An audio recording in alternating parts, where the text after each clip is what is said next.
திருமறை குர்ஆனில் இந்த உலக வரலாற்றில் எத்தனையோ போர்கள் நடந்திருக்கிறது. உலக போர் நடந்திருக்கிறது, நாடு பிடித்தல் என்கிற பெயரில் போர் நடந்திருக்கிறது, ஆதிக்கத்தை இன்னொரு நாட்டின் மீது செலுத்துவதற்காக வேண்டி ஆதிக்க வர்க்கத்தினரினால் போர் நடந்திருக்கிறது, பொருளாதார சுரண்டலுக்காக வேண்டி போர் நடந்திருக்கிறது.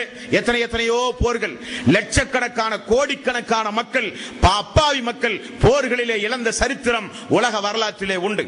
ஆனால் இஸ்லாமிய மார்க்கத்தில் அல்லாஹு தஆலா அவனுடைய அருள்மறையாம் திருமறை குர்ஆனில் வெட்டுங்கள், அவர்களை பிடியுங்கள் என்று போர்க்காலத்தில் இறக்கப்பட்ட வசனம் நீங்களாக அல்லாஹ்வுடைய ஆயத். காரணம், நாமெல்லாம் இறைவனுடைய அடியார்கள்.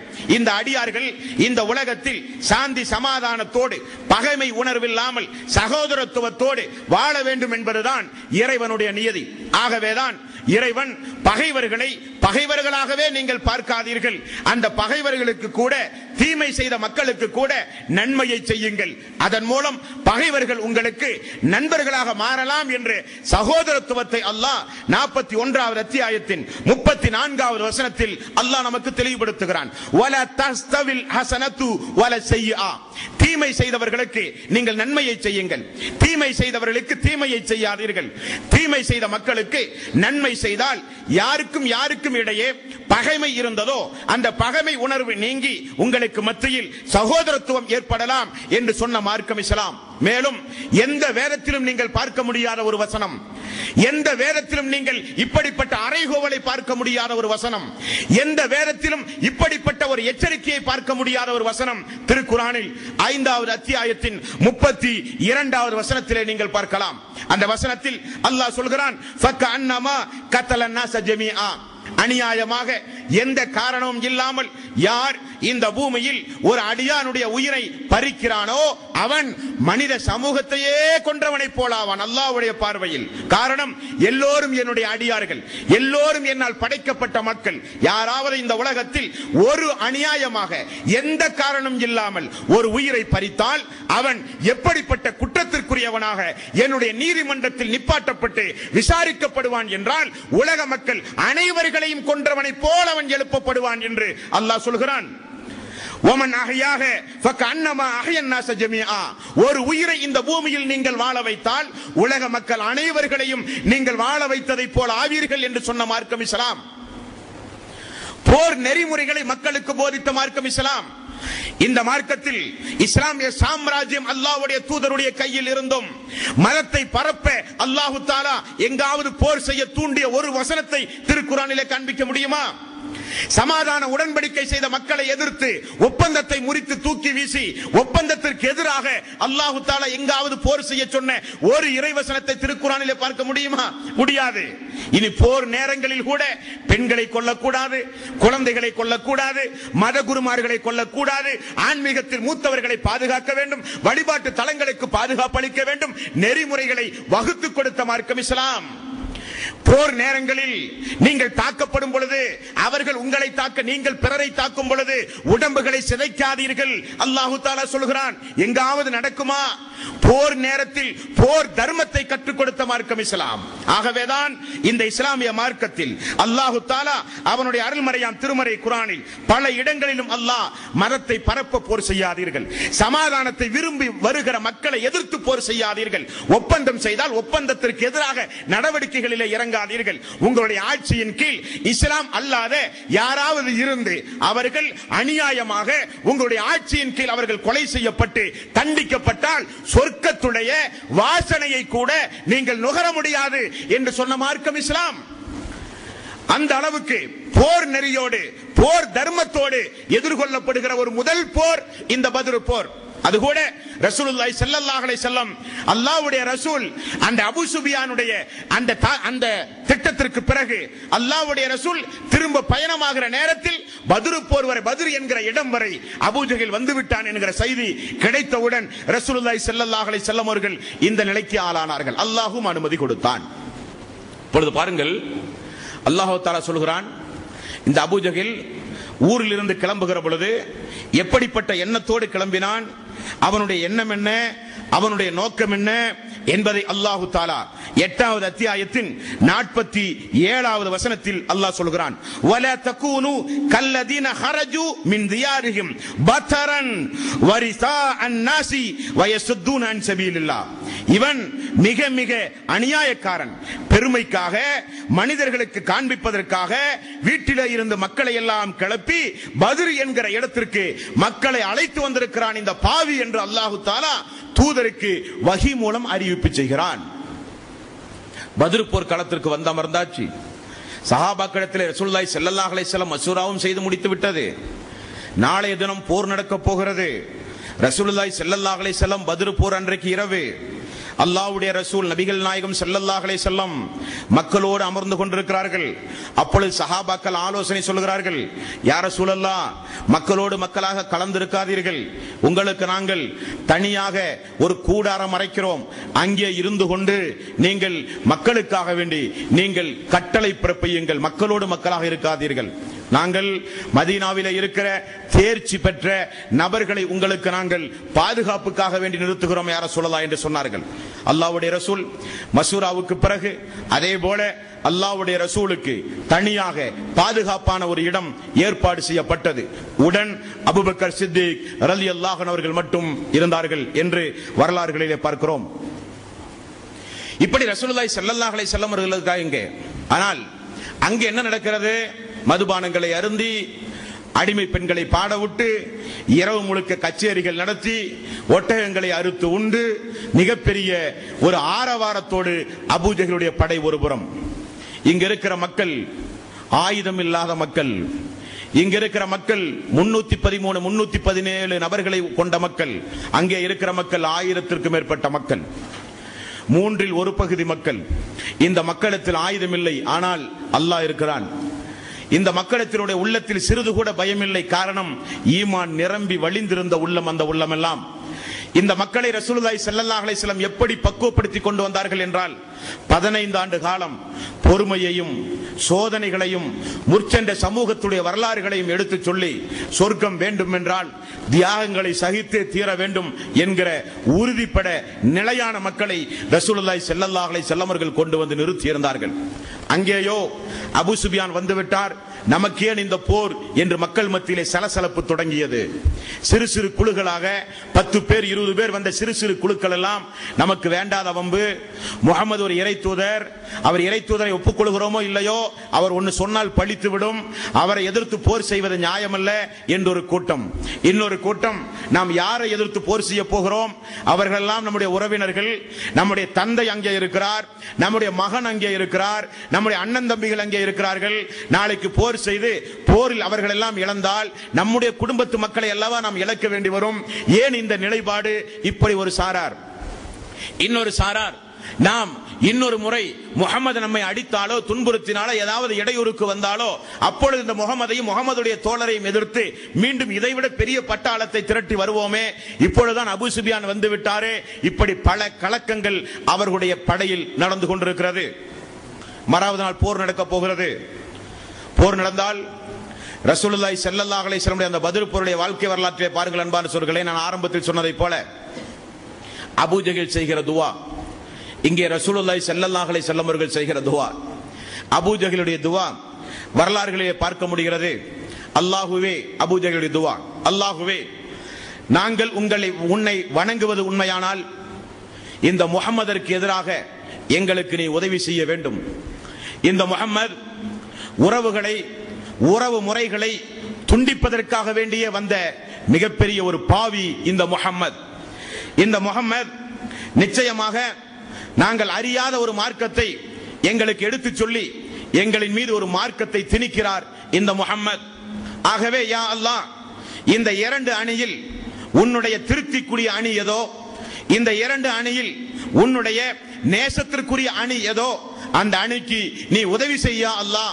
ஒரு புறம் காலைய தினம் பத்ர் போர் நடப்பதற்கு முன்னதாக அபூ ஜஹலுடைய துவா, அபூ ஜஹலுடைய துவா, ரசூலுல்லாஹி ஸல்லல்லாஹு அலைஹி வஸல்லம், அல்லாஹ்வே, ஒரு 313 317 விரல் விட்டு எண்ணுகின்ற தோழர்களோடு இங்கே நான் வந்திருக்கிறேன். எங்களுக்கு ஆள் பலம் இல்லை, ஆயுத பலம் இல்லை, வாகன பலம் இல்லை. உன்னுடைய உத்தரவின்படி இதோ இந்த இடத்தில் இந்த தோழர்களை கொண்டு வந்து நிறுத்தி இருக்கிறேன் யா அல்லாஹ். இவர்களை இந்த நேரத்தில் நீ அழித்து விட்டால் உன்னை இந்த பூமியில் தூய்மையாக ஏகத்துவத்தை பின்பற்றி உன்னை மட்டுமே வணங்கி வழிபடுகிற மக்கள் இல்லாமல் போய்விடுவார்கள் யா அல்லாஹ். ஆகவே இந்த மக்களுக்கு நீ உதவி செய்ய அல்லாஹ். அல்லாஹ்வுடைய ரசூலுடைய துஆ ஒரு புறம். இப்பொழுது அபூபக்கர் சித்திக் ரலியல்லாஹு அன்ஹு அவர்கள் சொல்கிறார், அல்லாஹ்வுடைய ரசூல் எந்த அளவுக்கு சுஜூதில் கிடந்து அழுது மிகப்பெரிய துஆ செய்தார்கள் என்றால் அவருடைய மேலாடை அடிக்கடி சரிந்து கீழே விழும். நான் அவருடைய மேலாடையை எடுத்து ரசூலுல்லாஹி ஸல்லல்லாஹு அலைஹி வஸல்லம் அவர்களுக்கு போர்த்தி கொடுத்து, அல்லாஹ்வுடைய ரசூலே அழுகையை நிப்பாட்டுங்கள், அல்லாஹ்வுடைய ரசூலே நிச்சயம் அல்லாஹ் நம்மை காப்பாற்றுவான், அல்லாஹ்வுடைய ரசூலே அழுகையை நிப்பாட்டுங்கள் என்று அபூபக்கர் சித்திக் ஆறுதல் சொல்லுகிற அளவுக்கு இங்கே உள்ள பிரார்த்தனைகள். சஹாபாக்கள் எல்லோரும் அல்லாஹ்விடத்தில் அழுது தொழுது துஆ, அல்லாஹ்வே இஸ்லாமிய மார்க்கத்தை நிலைபெறச் செய்ய போர் செய்ய நீ அனுமதி கொடுத்தாய் என்கிற ஒரே காரணத்திற்காக எங்களை எதிர்த்து மார்க்கத்தின் அடிப்படையில் எங்களை வாழ விடாமல் எங்களை வைத்த இந்த குறைசிகளுக்கு எதிராக இன்றைய தினம் நாங்கள் நடத்தக்கூடிய போரில் பலகீனமுடையவர்களாக எங்களுக்கு எல்லா வகையிலும் நீதான் யா அல்லாஹ் உதவி செய்ய வேண்டும் என்று அந்த மக்கள் இஹ்லாஸாக உள்ளபூர்வமாக அல்லாஹ்விடத்திலே அழுது தொழுது பிரார்த்தனை செய்த பொழுது அல்லாஹ் ஹிஸ்புல்லாஹ் என்று அல்லாஹ் வர்ணிக்கின்ற வரலாற்று ஆசிரியர்கள் சொல்கின்ற இந்த பூமியில் இரண்டு மக்கள் உண்டு. ஒன்று ஹிஸ்பு சைத்தான், சைத்தானுடைய படையினர்கள், இன்னொன்று ஹிஸ்புல்லாஹ் அல்லாஹ்வுடைய படை. அப்படி அல்லாஹ்வுடைய படையாக திகழ்கிற மக்கள் வெறும் 313 மக்கள் ஆயுதம் இல்லாமல் ஈமான் உறுதியோடு முழுக்க முழுக்க நம்மை நம்பி வந்திருக்கிறார்கள் என்பதற்காக வேண்டி அல்லாஹ் தன்னுடைய மிகப்பெரிய அருளை செலுத்துவதை எல்லா மக்களும் பார்த்து அதிர்ந்து போன ஒரு போர் இந்த பத்ர் போர். இந்த பத்ர் போரில் அல்லாஹு தஆலா அவன் செய்த அந்த துஆ, அவன் அந்த அபூஜஹில் உத்பா ஷைபா அபூஜஹில் அல்லாஹ்விடத்திலே செய்த துஆவை அல்லாஹு தஆலா அவனுடைய அத்தியாயம், அவனுடைய திருக்குர்ஆன் 8வது அத்தியாயம் 19வது வசனத்தில் அல்லாஹு தஆலா சொல்கிறான், இன் தஸ்தஃப்திஹு ஃபக்கத் ஜாஅக்குமுல் ஃபத்ஹ். இறை நிராகரிப்பாளர்களே, வெற்றி வேண்டும் என்று என்னிடத்தில் நீங்கள் பிரார்த்திக்கிறீர்கள். அல்லாஹ்வுடைய வார்த்தையை பாருங்கள். இறை நிராகரிப்பாளர்களே, உங்களுக்கு நிச்சயம் ஒரு தீர்ப்பு வேண்டும், ஒரு முடிவு வேண்டும் என்று என்னிடத்தில் நீங்கள் பிரார்த்தனை செய்கிறீர்கள். வஇன் தன்தஹு ஃபஹுவ கைருல் லக்கும். இங்கிருந்து நீங்கள் விலகிக் கொண்டால் அது உங்களுக்கு நல்லது. வஇன் தஊது நஅது வலன் துஅனி அன்கும் ஃபியத்துக்கும் ஷையன் வலவ் கஸரத். இங்கிருந்து நீங்கள் விலகாமல் மூமின்களை எதிர்த்து நீங்கள் தயாரானால் உங்களை எதிர்த்து நான் தயாராவேன். அல்லாஹ்வுடைய எச்சரிக்கை, அல்லாஹ்வுடைய எச்சரிக்கை. உங்களை எதிர்த்து நான் தயாராவேன் என்று அல்லாஹ் தஆலா ஒரு இறைவசனத்தை இறக்கினான். அல்லாஹ்வுடைய ரசூல் செய்த துஆவுக்கு அல்லாஹ் சொல்லுகிற பதில், அல்லாஹ் தஆலா அவனுடைய அருள்மறையாம் திருமறை குர்ஆனில் அந்த மக்களுக்கு சொன்ன பதிலை அல்லாஹ் சொல்லுகிறான். 8வது அத்தியாயம் 43வது வசனம். இந்த வசனத்தில் அல்லாஹ்வுடைய ரசூலுக்கு அல்லாஹ் சொல்கிறான், நபியே, இந்த பத்ர் போர்க்களத்தில் நிச்சயமாக நான் உங்களுக்கு முதலில் செய்த ஒரு அருள் என்னவென்றால், 8வது அத்தியாயம் 43வது வசனம். அல்லாஹ் தஆலா தூதர் தூங்குகிற பொழுது இரவு நேரத்தில் அந்த தூக்கத்தில் அல்லாஹ் என்ன செய்தான், 1000 பேர் கொண்ட அந்த படையை குறைந்த எண்ணிக்கையுடையவர்களாக காட்டி இந்த படையை பெரிய பிரம்மாண்டமான ஒரு படையாக தூதருடைய உள்ளத்தில் காட்டி தூதரை அல்லாஹ் முதலில் உறுதிப்படுத்திய சம்பவத்தை 8வது அத்தியாயம் 43வது வசனத்தில் அல்லாஹ் ரப்பல் ஆலமீன் சொல்கிறான். அல்லாஹ்வுடைய ரசூல் பிரார்த்தனை செய்கிறார். இந்த பிரார்த்தனைக்கு பிறகு அல்லாஹ் தஆலா பதில் சொல்கிறான். 8வது அத்தியாயம் 9வது வசனம். ரசூலுல்லாஹி ஸல்லல்லாஹு அலைஹி வஸல்லம் சுஜூதிலே கிடந்தார். அல்லாஹ்வுடைய ரசூலே தலையை உயர்த்துங்கள் என்று சொல்லப்பட்டது. தலை உயர்த்தப்பட்ட பொழுது ரசூலுல்லாஹி ஸல்லல்லாஹு அலைஹி வஸல்லம், அபூபக்கரே, இதோ ஜிப்ரீல் அலைஹிஸ்ஸலாத்து வஸ்ஸலாம் போர் ஆயுதத்தோடு வெண்ணிற ஆடை அணிந்து இதோ போர் குதிரையின் மீது ஏறி அமர்ந்து இதோ வந்து கொண்டிருக்கிறார் என்று சொல்லி ரசூலுல்லாஹி ஸல்லல்லாஹு அலைஹி வஸல்லம் வசனத்தை ஓத ஆரம்பித்தார். 8வது அத்தியாயம் 9வது வசனம். இது தஸ்தஈஸூன ரப்பக்கும் ஃபஸ்தஜாப லக்கும் அன்னி முமித்துக்கும் பி அல்ஃபின் மினல் மலாயிகத்தி முர்திஃபீன். நபியே, நீங்கள் அல்லாஹ்விடத்தில் உதவி தேடி அழைத்த பொழுது அல்லாஹ் உங்களுக்கு 1000 வானவர்களை அல்லாஹ் உங்களுக்கு இதோ இந்த பத்ர் போர்க்களத்தில் உங்களுக்கு உதவியாக அல்லாஹ் தஆலா இதோ தந்திருக்கிறான் என்று அல்லாஹ் ரப்பல் ஆலமீன் தூதருக்கு சொல்கிறான். அந்த பத்ர் போர்க்களத்தில் வந்த அந்த வானவர்களுக்கு அல்லாஹ் போடுகிற கட்டளையையும் இங்கே நீங்கள் நினைவு கூற வேண்டும். அல்லாஹ் அந்த 1000 மலக்குமார்களுக்கு ஜிப்ரீலுக்கும் சேர்த்து அல்லாஹ் போட்ட கட்டளை, இது யூஹி ரப்புக இலல் மலாயிகத்தி, மலக்குமார்களுக்கு அல்லாஹ் ஒரு கட்டளையாக பிறப்பித்தான். அன்னி மஅக்கும் ஃபஸப்பித்துல் லதீன ஆமனு, நான் உங்களோடு இருக்கிறேன், நீங்கள் எல்லாம் நம்முடைய மூமின்களை, அன்சாரிகளை, முஹாஜிர்களை நீங்கள் போய் உறுதிப்படுத்துங்கள், நான் உங்களுக்கு பக்கபலமாக இருக்கிறேன் என்று அல்லாஹ் வானவர்களுக்கு கட்டளை பிறப்பித்தான் என்றும் ரசூலுல்லாஹி ஸல்லல்லாஹு அலைஹி வஸல்லம் அவர்களுக்கு அருளப்பட்ட இந்த திருக்குர்ஆனின் மூலமாக நம்மால் பார்க்க முடிகிறது. மேலும் நபிகள் நாயகம் ஸல்லல்லாஹு அலைஹி வஸல்லம் அவர்கள் இந்த வசனங்களை எல்லாம் ஓதி மலக்குமார்களை பார்த்து, மலக்குமார்கள் வந்ததை உணர்ந்து அல்லாஹ்வுடைய ரசூல் எழுந்து அந்த மக்களுக்கு ஒரு கட்டளையாக வகை செய்தியாக சொன்னார்கள். இந்த இடத்தில் நாளைக்கு நடக்கக்கூடிய போரில் இன்னார் கொல்லப்படுவார், இந்த இடத்தில் நாளைக்கு நடக்கப்படுகிற அதிகாலை பொழுதில் இன்னார் பழி தீர்க்கப்படுவார், இந்த இடத்தில் நாளைய தினம் நடக்கக்கூடிய போரில் இன்னார் வேறறுக்கப்படுவார் என்று ரசூலுல்லாஹி ஸல்லல்லாஹு அலைஹி வஸல்லம் வஹியின் ஏற்பாட்டின்படி மக்களுக்கு உத்தரவு பிறப்பித்தார்கள். மக்களுக்கு இந்த இறை செய்தி எல்லாம் மிகப்பெரிய ஒரு அருமருந்தாக இருந்தது. அல்லாஹ் நம்மை கைவிடவில்லை, அல்லாஹ் நிச்சயம் நம்மை கைவிடவில்லை. ஜிப்ரீல் வந்தாராம், வானவர்கள் வந்திருக்கிறார்களாம், இதோ ரஹ்மத்துல் ஆலமீன் நபிகள் நாயகம் ஸல்லல்லாஹு அலைஹி வஸல்லம் நமக்கு நற்சான்றிதழ் சொல்லி இருக்கிறார்கள் என்று சொல்லி அந்த நேரத்தில் ரொட்டி துண்டை கையிலே வைத்து, பேரித்தம்பழத்தை கையிலே வைத்து அமர்ந்து உண்டு கொண்டிருந்த ஒரு நபித்தோழர் ரசூலுல்லாஹி ஸல்லல்லாஹு அலைஹி வஸல்லம் அவர்களை பார்த்து கேட்டார், யா ரசூலல்லாஹ், நடந்து கொண்டிருக்கிற இந்த போரில் நான் கலந்து மரணித்தால் எனக்கு என்ன கிடைக்கும் என்று கேட்டார்கள். உமக்கு சொர்க்கத்தில் ஜன்னத்துல் ஃபிர்தௌஸ் என்கிற உயர் அந்தஸ்து கிடைக்கும் என்று சொன்னார்கள். உடனே அந்த நபித்தோழர் சொல்கிறார், அல்லாஹ்வுடைய தூதர் இந்த போரில் மரணித்தால் ஜன்னத்துல் ஃபிர்தௌஸ் என்று சொன்ன காரணத்தினால் அந்த ஜன்னத்தை அடைவதற்கு, ஜன்னத்துல் ஃபிர்தௌஸ் என்கிற நேரத்தை, அந்த சொர்க்கத்தை அடைவதற்கு இந்த ரொட்டியை சாப்பிடுகிற நேரம் கூட இந்த பூமியில் வசிக்க நான் விரும்ப மாட்டேன் என்று ரொட்டியை தூக்கி வீசி போரில் கலந்து ஷஹீதானார்கள் என்று பார்க்கிறோம். அல்லாஹ்வுடைய ரசூல் கைப்பிடி மண்ணை எடுத்து எதிரிகளுடைய முகத்திலே வீசினார், உங்களுக்கு நாசம் உண்டாகட்டும். 54வது அத்தியாயம், 54வது அத்தியாயத்தின் 45வது வசனம், அல்லாஹ்வுடைய ரசூல் இந்த வசனத்தை திரும்ப திரும்ப ஓதுகிறார். சயுஹ்ஸமுல் ஜம்உ வயுவல்லூன துபுர், நிச்சயமாக எதிரிகள் புறங்காட்டி நிச்சயமாக ஓடுவார்கள். அல்லாஹ் மிகப்பெரிய வெற்றி அல்லாஹ் இந்த போரில் தரப்போகிறான், எதிரிகள் புறங்காட்டி ஓடப் போகிறார்கள் என்று அல்லாஹ்வுடைய ரசூல் அதிகம் இந்த ஆயத்தை அந்த நேரத்தில் ஓதிக்கொண்டே இருந்தார்கள் என்றும் ரசூலுல்லாஹி ஸல்லல்லாஹு அலைஹி வஸல்லம் அவர்களுக்கு அருளப்பட்ட அந்த திருக்குர்ஆனோடாக நம்மால் பார்க்க முடிகிறது. இப்படி பத்ர் போர் நடக்கிறது. கடுமையான சண்டை.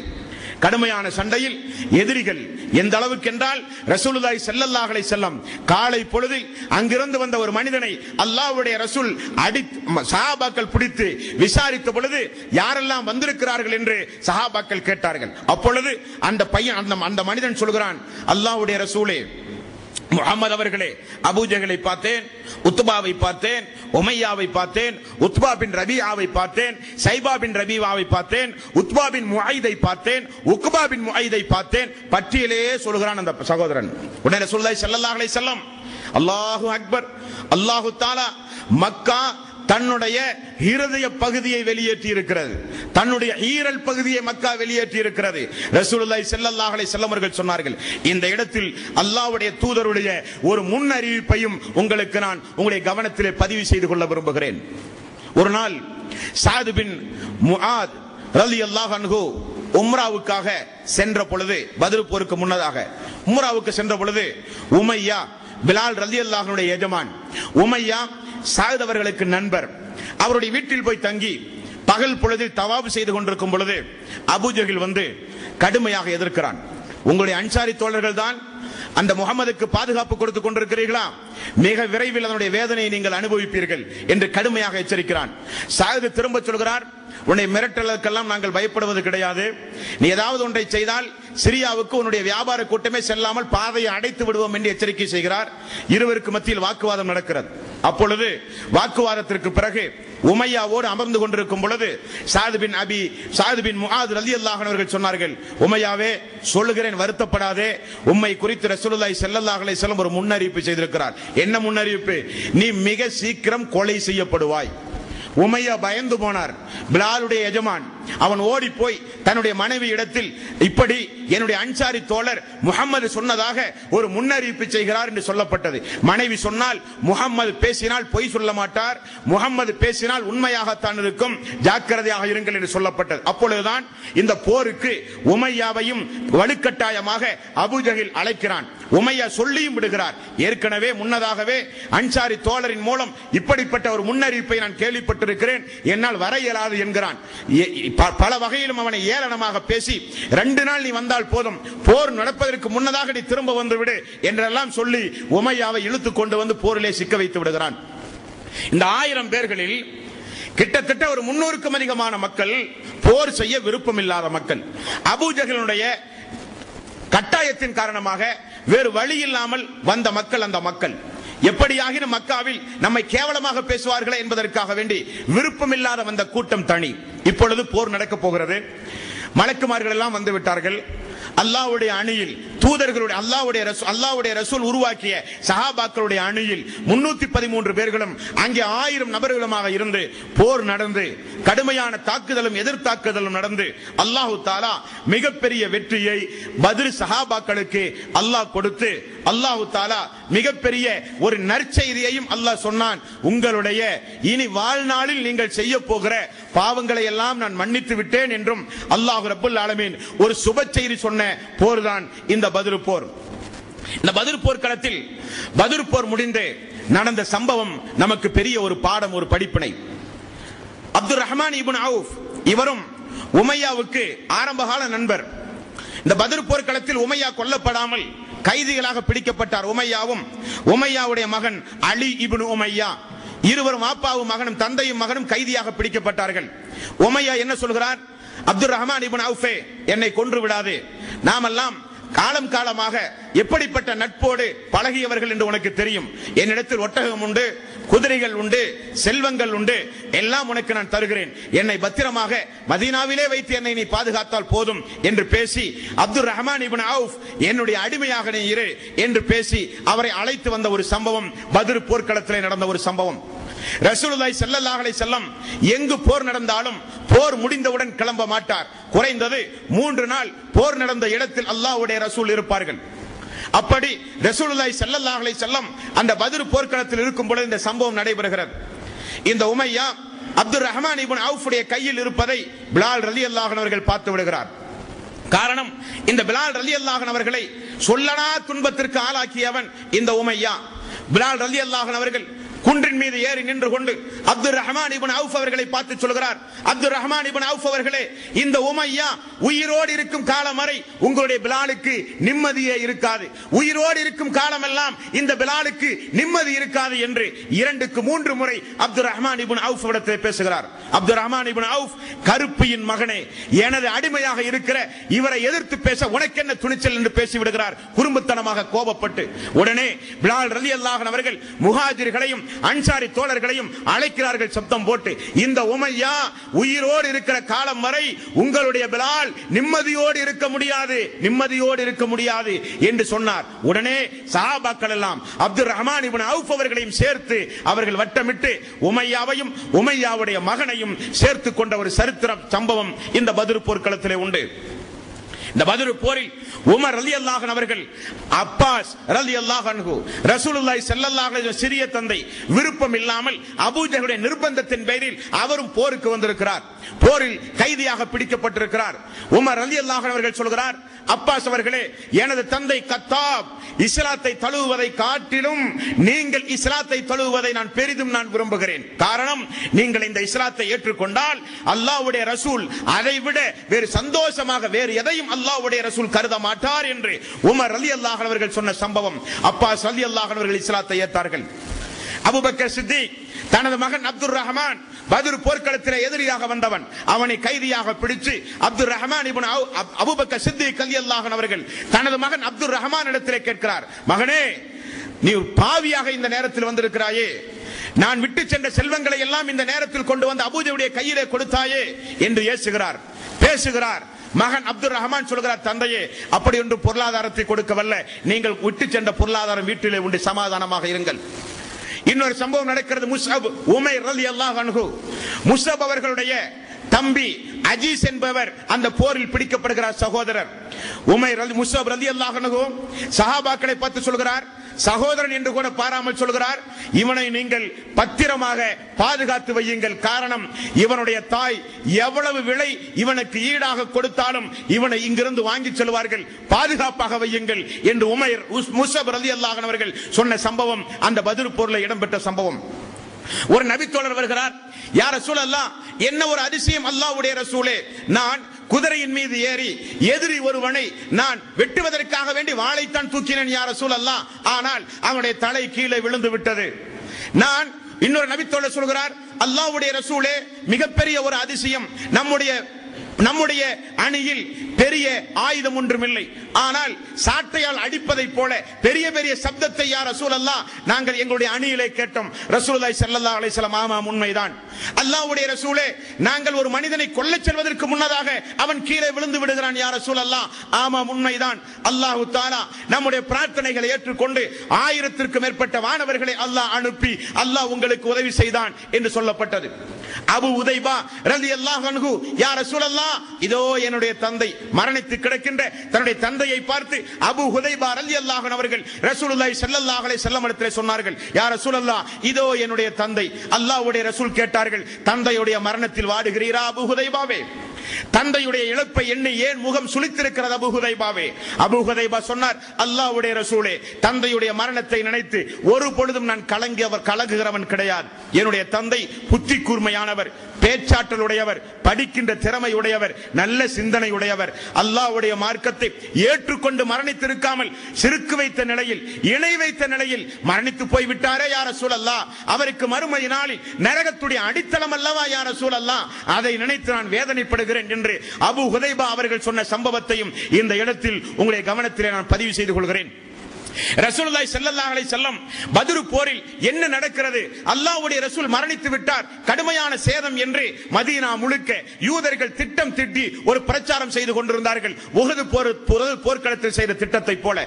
உடனே ரசூலுல்லாஹி ஸல்லல்லாஹு அலைஹி வஸல்லம் தான் உயிரோடு இருப்பதற்கு சாட்சியாக தன்னுடைய கஸ்வா என்கிற ஒட்டகத்தை தன்னுடைய வளர்ப்பு மகன் ஸைத் பின் ஹாரிஸா அவர்களுடைய கையிலே கொடுத்து, மக்களுக்கு பத்ர் போர்க்களம் முடிந்தது, வெற்றி கிடைத்தது, எதிரிகள் பூண்டோடு ஒழிக்கப்பட்டார்கள் என்கிற செய்தியை போய் மக்களுக்கு சொல்லுங்கள் என்று ரசூலுல்லாஹி ஸல்லல்லாஹு அலைஹி வஸல்லம் அவர்கள் அனுப்பினார்கள். சொன்னால் மக்கள் எல்லாம் ஆனந்த கண்ணீர் வடித்தார்கள். அல்லாஹ்வுடைய ரசூலை எதிர்பார்த்துக் கொண்டிருந்தார்கள். நபிகள் நாயகம் ஸல்லல்லாஹு அலைஹி வஸல்லம் பத்ர் போர்க்களத்தில் பங்கேற்ற மக்களுக்கெல்லாம் நற்செய்திகளை சொல்லி, அன்றைக்கு மிக குறைந்த சஹாபாக்கள் அந்த போரிலே இறந்திருந்தார்கள். அவர்களுக்காக வேண்டி ஷஹீதுகளை அடக்கி அவர்களுக்காக வேண்டியும் பிரார்த்தனை செய்து ரசூலுல்லாஹி ஸல்லல்லாஹு அலைஹி வஸல்லம் மதீனாவுக்கு சென்றார்கள். சென்றால் ஊர் முழுக்க அல்லாஹ்வுடைய ரசூலுக்கு வரவேற்பு.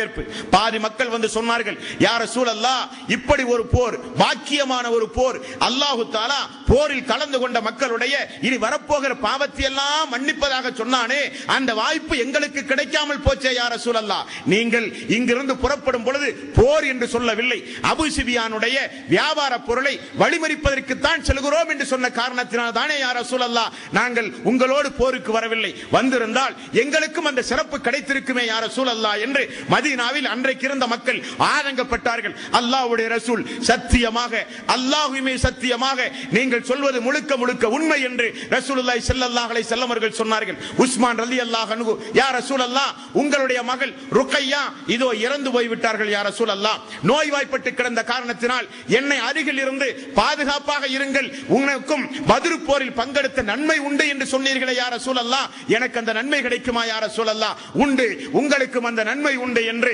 நபிகள் நாயகம் ஸல்லல்லாஹு அலைஹி வஸல்லம் அவர்கள் சொன்னார்கள். அன்பார்ந்த சோர்களே, ஆகவேதான் இஸ்லாமிய வரலாற்றில் நடைபெற்ற இந்த முதல் போர் அல்லாஹ்வுடைய மிகப்பெரிய அருளை மக்கள் பார்த்த ஒரு போர். அன்பார்ந்த சோர்களே, இந்த போரில் ஆரம்பத்தில் நான் சொன்னதை போல அல்லாஹுவையும் வணங்கி அல்லாஹ்வோடு சேர்த்து நல்லவர்களிடத்திலும் பிரார்த்தனை செய்த கூட்டம் ஒரு கூட்டம்.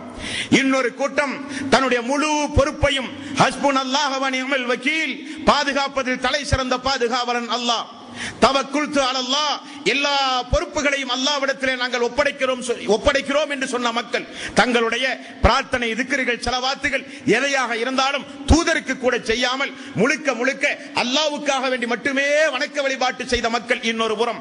அந்த மக்களுக்கு ஆயுதம் இல்லை, பலகீனமான மக்கள், வாகனம் இல்லை, போர் தந்திரம் தெரியாது, எல்லோரும் 50 வயதிற்கு அதிகமான மக்கள் அதிகமாக இருந்தும் அனைத்து பலகீனத்தையும் தாண்டி அல்லாஹு தஆலா அந்த மக்களுக்கு மிகப்பெரிய ஒரு வெற்றியை கொடுத்தான். அதைத்தான் அல்லாஹ் சூரத்துல் பக்ரா 2வது அத்தியாயத்தின் 249வது வசனத்தில் அல்லாஹ் சொல்கிறான், கம்மின் ஃபியத்தின் கலீலத்தின் கலபத் ஃபியத்தன் கஸீரத்தன் பிஇذنில்லாஹ்.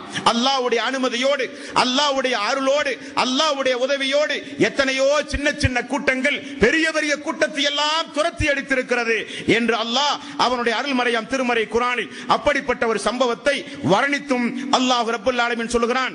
அதேபோல 30வது அத்தியாயம் 47வது வசனம், வகான ஹக்கன் அலைனா நஸ்ருல் முஃமினீன், மூமின்களை பாதுகாப்பது என்னுடைய கடமை என்று அல்லாஹ் ரப்பல் ஆலமீன் சொல்கிறான். ஆகவே நாம் நம்முடைய வாழ்வில் எந்த நேரத்திலும் ரசூலுல்லாஹி ஸல்லல்லாஹு அலைஹி வஸல்லம் அவர்கள் கூறினார்கள், தீயில் தூக்கி நீங்கள் எரியப்பட்டாலும், 2 துண்டாக நீங்கள் வெட்டப்பட்டாலும் அல்லாஹ்வுக்கு நீங்கள் இணை வைக்காதீர்கள். அல்லாஹ்வுக்கு ஒருபோதும் நீங்கள் இணை வைக்காதீர்கள். தீயில் தூக்கி உங்களை எரிவதாக மிரட்டினால் தூக்கி எரி என்று சொல்லுங்கள், அல்லாஹ்வுக்கு இணை வைக்காதீர்கள். 2 கூறாக உன்னை வெட்டி நான் பீத்து வீசுவேன் என்று எவனாவது மிரட்டினால் வெட்டி வீசுங்கள் என்று சொல்லுங்கள், அல்லாஹ்வுக்கு இணை வைக்காதீர்கள் என்று நபிகள் நாயகம் ஸல்லல்லாஹு அலைஹி வஸல்லம் அவர்கள் சொன்னார்கள். முஆதே, அல்லாஹ்வுக்கும் அடியானுக்கும் இருக்கிற கடமையும் உரிமையும் என்னவென்று உங்களுக்கு தெரியுமா முஆதே? சொல்லுங்கள் யா ரசூலல்லாஹ். நீங்கள் உங்களுடைய வணக்க வழிபாட்டில் அல்லாஹ்வுக்கு இணை வைக்காமல் இருந்தால் அல்லாஹ் நிச்சயம் உங்களுக்கு சொர்க்கத்தை தருவதாக அல்லாஹ் உங்களுக்கு கடமை வாக்குறுதி அல்லாஹ் அளித்திருக்கிறான் என்று ரசூலுல்லாஹி ஸல்லல்லாஹு அலைஹி வஸல்லம் அவர்கள் சொன்னார்கள். ஆக இஸ்லாமிய சமூக மக்கள், இந்த இஸ்லாமிய சமூக மக்கள், மக்காவில் வாழ்ந்த மக்கள், அவர்கள் அல்லாஹ்வை எப்படி நம்பி இருந்தார்கள்? அவருடைய நம்பிக்கையில் என்ன குறை இருந்தது? ஏன் அல்லாஹ் தஆலா குல் யா அய்யுஹல் காஃபிரூன், ஓ காஃபிர்களே என்று அல்லாஹ் அழைக்க என்ன காரணம்? அல்லாஹ்வை இந்த அளவுக்கு பிரார்த்தனை செய்து ஒரு போருக்கு வந்திருக்கிற ஒரு மக்களிடத்தில் அல்லாஹ்வை குறித்துள்ள தப்பும் தவறுமான சிந்தனை எண்ணம் எதன் மூலம் வந்தது என்பதை இஸ்லாமிய சமூக மக்கள் நிச்சயம் சீர்தூக்கி பார்க்க கடமைப்பட்டிருக்கின்றீர்கள். இன்றைக்கு எந்த ஒரு முஸ்லிமிடத்திலும் இல்லாத கடவுள் கொள்கை அந்த மக்களிடத்திலே அன்றைக்கு இருந்தது.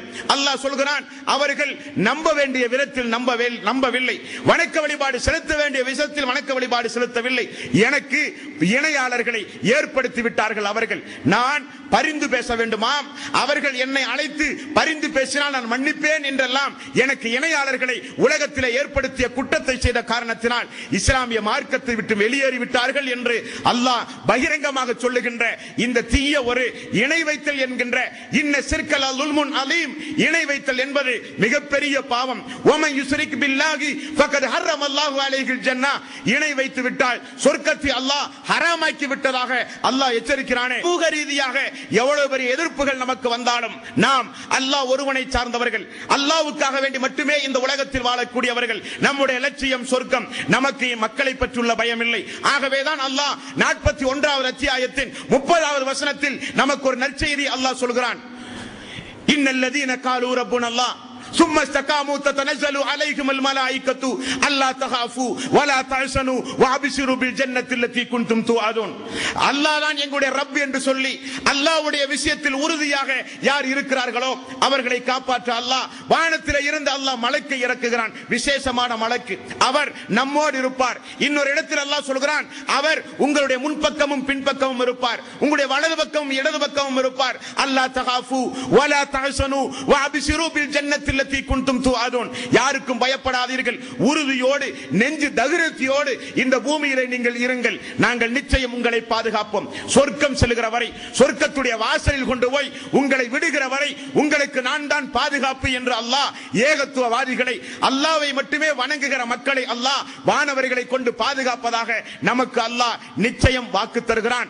அதை நிதர்சனமாக அல்லாஹ் காண்பித்த ஒரு போர் தான் இந்த பத்ர் போர். அல்லாஹ் தஆலா நபிகள் நாயகம் ஸல்லல்லாஹு அலைஹி வஸல்லம் மக்காவில் தொழுகிற பொழுது அல்லாஹ்வுடைய தூதருடைய முதுகில் அபூ ஜஹலுடைய தலைமையில் இதே உத்பா பின் முஆயித் என்பவன் ஒட்டக குடலை கொண்டு வந்து வைத்த சரித்திரம் உங்களுக்கு தெரியாது ஒன்றுமல்ல. ஏன் நான் இதை சொல்கிறேன் என்றால், அல்லாஹ்விடத்தில் ஒப்படைத்து நீங்கள் ஒரு பிரார்த்தனை பிரார்த்தனை செய்தால் அந்த பிரார்த்தனை நிச்சயம் நிறைவேறும் என்பதற்கு ஒரு படிப்பினைக்குரிய பாடமாக இந்த பத்ர் போர் அமைந்திருக்கிறது என்பதற்காக வேண்டி சொல்கிறேன். அல்லாஹ்வுடைய ரசூல் ஒட்டக மலக்குடல் முதுகின் மேல் வைத்தவுடன் அவரால் தலை தூக்க முடியவில்லை. ஃபாத்திமா ரலியல்லாஹு அன்ஹா அவர்கள் ஓடி வந்து அல்லாஹ்வுடைய ரசூலுடைய முதுகில் இருக்கிற மலக்குடலை, ஒட்டக மலக்குடலை, அல்லாஹ்வுடைய ரசூலுடைய முதுகில் இருக்கிற ஒட்டக மலக்குடலை தட்டி விடுகிறார் ஃபாத்திமா. ரசூலுல்லாஹி ஸல்லல்லாஹு அலைஹி வஸல்லம் அத்தஹியத்தில் அமர்ந்து ஓத வேண்டியதை ஓதி சலாம் கொடுத்த பிறகு அல்லாஹ்வுடைய ரசூல் பார்க்கிறார்கள், எல்லாம் மூத்த தலைவர்கள், தொழுகிற பொழுது தனக்கு சதித்திட்டம் தீட்டிய தலைவர்கள். ரசூலுல்லாஹி ஸல்லல்லாஹு அலைஹி வஸல்லம், அல்லாஹ்வே இந்த அபூ ஜஹலை உன்னிடத்திலே ஒப்படைக்கிறேன், அல்லாஹ்வே இந்த உமையாவை உன்னிடத்திலே ஒப்படைக்கிறேன், அல்லாஹ்வே இந்த சைபாவை உன்னிடத்திலே ஒப்படைக்கிறேன், அல்லாஹ்வே இந்த உத்பா பின் ரபீஆவை உன்னிடத்திலே ஒப்படைக்கிறேன், அல்லாஹ்வே இந்த உத்பா பின் சபியா ரைபாவுடைய சகோதரன் இவனையும் உன்னிடத்திலே ஒப்படைக்கிறேன் என்று ரசூலுல்லாஹி ஸல்லல்லாஹு அலைஹி வஸல்லம் மக்காவினுடைய புனிதமிக்க காபாவில் அல்லாஹ்விடத்திலே ஒப்படைத்து வயிறு எரிந்து பாதிக்கப்பட்ட மனிதனுடைய பிரார்த்தனைக்கும் அல்லாஹ்வுக்கு மத்தியில் திரையில்லை என்று ரசூலுல்லாஹி ஸல்லல்லாஹு அலைஹி வஸல்லம் அவர்கள் சொன்னார்களே, அந்த பிரார்த்தனையை அல்லாஹ்வுடைய ரசூல் செய்தார்கள். அதனுடைய விளைவு பத்ர் போர்க்களத்தில் இப்படிப்பட்ட பெரும் தலைகள் எல்லாம் பங்கு பெற்று எல்லோரும் கூண்டோடும் கூண்டடி மண்ணோடும் எல்லோரும் வேறு இருக்கப்பட்டார்கள். பத்ர் போர்க்களத்தில் இறந்தது குறைஷிகளுடைய உடல் மட்டுமல்ல, அவர்களுடைய ஆணவம், அவர்களுடைய அகம்பாவம், அவர்களுடைய நயவஞ்சகத்தனம் எல்லாம் அந்த பத்ர் போர்க்களத்திலே புதைக்கப்பட்டது. அந்த குறைஷிகளுக்கு இதுவரை வானத்திலிருந்துதான் வஹீயின் மூலம் எச்சரிக்கை வந்து கொண்டிருந்தது. ஆனால் பத்ர் போருக்கு பிறகு பூமியிலிருந்தும் அவர்களுக்கு எச்சரிக்கை புறப்பட்டு விட்டது. ஆகவே அவர்கள் பீதியிலும் கலக்கத்திலும் அவர்கள் ஆளானார்கள். அல்லாஹு தஆலா அவனை வணங்குகிற மக்களை, ஏகத்துவத்தை பின்பற்றுகிற மக்களை நிச்சயம் அல்லாஹு தஆலா இந்த பூமியில் கைவிட மாட்டான் என்பதற்கு ஒரு நிதர்சனமான எடுத்துக்காட்டு தான் இந்த பத்ர் போர் சம்பவம். அன்பார்ந்த சகோதரர்களே, ஆகவே நாம் ஒவ்வொருவரும் நம்முடைய வாழ்வில் நிச்சயம் நம்முடைய கடைசி மூச்சு, உயிர் மூச்சு இருக்கிற வரை அல்லாஹ்வை தவிர யாரிடத்திலும் பிரார்த்தனை செய்யக்கூடாது. எல்லா பொறுப்புகளையும் அல்லாஹ்விடத்திலே ஒப்படைத்து பழக்கப்படுகிற ஒரு மனோபாவத்தை அல்லாஹ் நமக்கு தர வேண்டும். எவ்வளவு பெரிய கஷ்டங்கள் வந்தாலும், உடல் ரீதியாக வந்தாலும், பொருளாதார ரீதியாக வந்தாலும், குடும்ப ரீதியாக வந்தாலும், சமூக ரீதியாக வந்தாலும், எப்படிப்பட்ட எதிர்ப்புகள் வந்தாலும் நாம் கொண்ட கொள்கையில் உறுதியோடு இருந்தால் அதே ரப் நிச்சயம் கியாம நாள் வரை இருந்து நம்மை பாதுகாக்கிற அதே ரப் நம்மையும் நிச்சயம் பாதுகாப்பான். நிச்சயம் ஏகத்துவத்தை பின்பற்றி ஓரிரை கொள்கையில் உறுதியோடு இருந்து கடைசி மூச்சு வரை, கடைசி நேரத்தில் அஷ்ஹது அல்லா இலாஹ இல்லல்லாஹ் என்கிற அந்த திருக்கலிமாவை, எந்த திருக்கலிமாவை நம்முடைய வாழ்வின் லட்சியமாக கருதி அதை பிற மக்களுக்கும் எடுத்துச் சொல்வதில் போராட்டம் நடத்தினோமோ, அந்த திருக்கலிமாவின் அடிப்படையில் வாழ்க்கை நடத்தினோமோ, அந்த திருக்கலிமாவை கடைசி மூச்சு, உயிர் மூச்சு பெறுகிற நேரத்தில் கல்லா இதா பலஅத்தி தராக்கிய வகீல மன்றாக் வலன் அன்னஹுல் ஃபிராக் வல் தஃபத்தி சாக் பிசாக் இலா ரப்பிக யௌமைதினில் மசாக். உயிர் தொண்டை குழியை அடைந்து துடியாய் துடித்து நீங்கள் உயிர் பிரிகிற நேரத்தை அல்லாஹ் தஆலா 75வது அத்தியாயத்தின் 24 முதல் 30 வரை உள்ள வசனங்களிலே அல்லாஹ் சொல்கிறான். அப்படிப்பட்ட உயிர் பிரிகிற நேரத்தில் யா அய்யுஹல்லதீன ஆமனூ இத்தகுல்லாஹ் ஹக்க துகாத்திஹி வலா தமுதுன இல்லா வஅன்தும் முஸ்லிமூன். ஈமான் கொண்டவர்களே, அல்லாஹ்வை பயப்பட வேண்டியவாறு உண்மையாக பயப்படுங்கள், மரணிக்கின்ற பொழுது முஸ்லிமாக மரணியுங்கள் என்கிறானே அல்லாஹ். அப்படிப்பட்ட முஸ்லிமான ஒரு மரணத்தை அல்லாஹ்வே எங்களுக்கு தா என்று நாம் இந்த புனிதமிக்க ரமலானுடைய மாதத்தில் நடந்து முடிந்த பத்ர் போரை நினைவு கூர்ந்து அந்த மக்களுக்கு செய்த அல்லாஹ்வுடைய அருளை நினைத்து பார்த்து, அல்லாஹ்வே எங்களை நீ கைவிட்டு விடாதே, அல்லாஹ்வே எங்களுடைய உள்ளத்திற்கு தக்வாவை தா, அல்லாஹ்வே அடங்காத உள்ளத்தை விட்டும் நிராகரிக்கின்ற பிரார்த்தனையை விட்டும் பயனில்லாத கல்வியை விட்டும் உன்னிடம் பாதுகாவல் தேடுகிறேன் யா அல்லாஹ். அல்லாஹ்வே எங்களுடைய உள்ளத்திற்கு ஒளியை தா யா அல்லாஹ். ரப்பனா லா துஸி குலூபனா பஅத இத ஹதைதனா வஹப் லனா மின் லதுன்க ரஹ்மா இன்னக அன்தல் வஹ்ஹாப். யா அல்லாஹ், எப்படி எல்லாமோ எங்களுடைய வாழ்க்கையை கழித்துக் கொண்டிருந்த எங்களுக்கு ஹிதாயத்தை தந்தாய், தௌஹீதை தந்தாய், நேரான மார்க்கம் இது என்கிற ஒரு நேர்வழியை நீ காட்டினாய் யா அல்லாஹ்.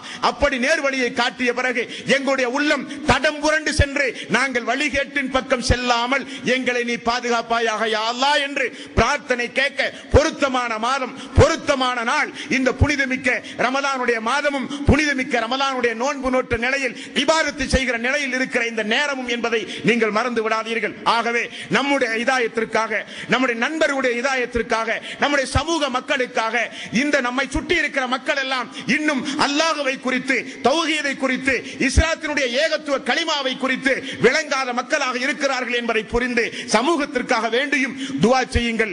எல்லாம் அல்ல அல்லாஹ் எந்த கொள்கையை ஏற்று இந்த துனியாவில் வாழ்கிறோமோ அதே கொள்கையை பின்பற்றி கடைசி வரை வாழ்ந்து மரணிக்கின்ற நல்லவர்களாக அல்லாஹ் நம் அனைவர்களையும் ஆக்கி அருள் புரிவானாக. வாஹிர் தௌவானா அனில் ஹம்துலில்லாஹி ரப்பில் ஆலமீன். அஸ்ஸலாமு அலைக்கும் வ ரஹ்மத்துல்லாஹி வ பரகாத்துஹு.